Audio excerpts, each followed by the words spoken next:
गैया तो वस्तुतः जन्म से ही अवध्या है और पूजनीय है, माता का दर्जा उसे मिला है। गौ माता को कहते हैं गावो विश्वस्य मातरः, गाय जगत की माता है। गाय को रख लेने मात्र से गौ सेवा नहीं होती कि अपने घर की गैया को हम महाराज 3 बार स्नान कराते हैं और खेत में पड़ गई तो 5 डंडे लगा दिए, तब गौ सेवा नहीं हो रही। ये तो महाराज आपको जो स्वार्थवश दूध दे रही है ना, इसलिए आप अपनी गैया की सेवा करते, वो देना बंद कर दे फिर नहलाओ 3 बार। इसलिए वो अवध्या है, उसका पूजन करने का विधान है, मारने का विधान नहीं है। आज तो महाराज लोग कहते हैं गाय खाना हमारा धर्म है, तुम्हारे मुंह में कीड़े पड़ेंगे। गाय खाना धर्म है, अपने बच्चों को काट करके खा के बताओ, किसी भी जीव को मार करके काट करके खा जाने वालों, यहीं बैठे बैठे बहुत लोग मुझे गालियां देंगे, पर दे लेना, मैं बहुत यथार्थ और बिल्कुल सत्य बोलता हूं।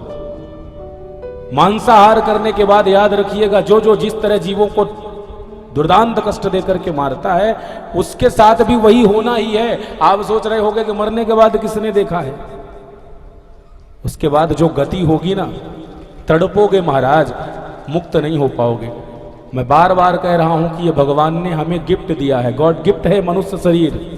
इतना सुंदर शरीर बनाया है, इतनी सुंदर सुंदर चीजें बनाई हैं, बढ़िया उसी पैसे का ड्राई फ्रूट्स लाइए, खूब अंजीर खाइए, खूब काजू खाइए, बादाम खाइए महाराज, पिस्ता चकाचक घेट के दूध में पीजिए, क्या आनंद होगा।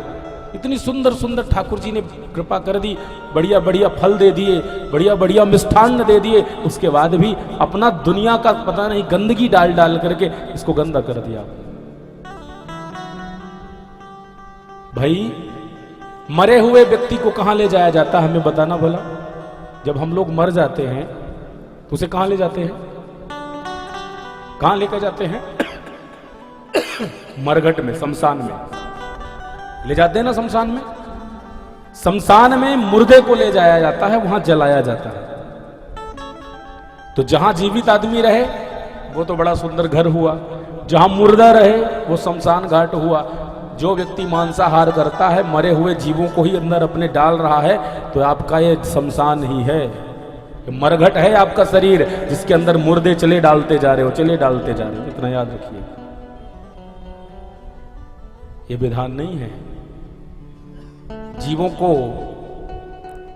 दया सर्वभूतेषु, समस्त जीवों के प्रति दया का भाव होना चाहिए। हम लोग दया ही नहीं करना जानते और सब जानते हैं। पता नहीं कैसी जीवा भगवान ने बनाई। गौ माता को सदैव प्रणाम का विधान है। घर में किसी का जन्मोत्सव हो तो गाय को प्रणाम करिए, उसका पूजन करिए। गोपाष्टमी में देखिए हमारे वृंदावन में महाराज गैयों को कितना सुंदर सजाया जाता है, उनके सींगों को, उनके सुंदर सुंदर पीठ में चुनरी डाल करके बढ़िया बढ़िया उनको आभूषण पहनाए जाते हैं। अरे उनकी पूजा सेवा तो मेरे गोविंद करते हैं। गोपाल उनका नाम ही है जो गौ का पालक हो। और भगवान श्री कृष्ण की गैया को जो कष्ट दे, भला उसे भगवान छोड़ेंगे?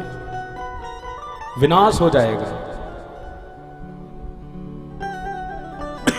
जिन जिन ने भी संतों पे और गायों पे अत्याचार किया ना, समूल नाश हो गया पूरे वंश का। करपात्री जी का श्राप याद होगा तो जीवन में पतन निश्चित हो जाता है ना, तब यही अपराध बनता है। एक ऐसा परिवार जिसको करपात्री जी ने श्राप दिया कि तुम्हारे पूरे वंश का विनाश गोपाष्टमी को होगा, सब जानते हैं। इसलिए सबको कहना चाहूंगा, जीवों पे दया करिए। केवल गाय बस की बात नहीं कर रहा हूं मैं, ये गाय का प्रसंग है इसलिए कह रहा हूं, लेकिन समस्त जीवों की दया की भावना रखिए।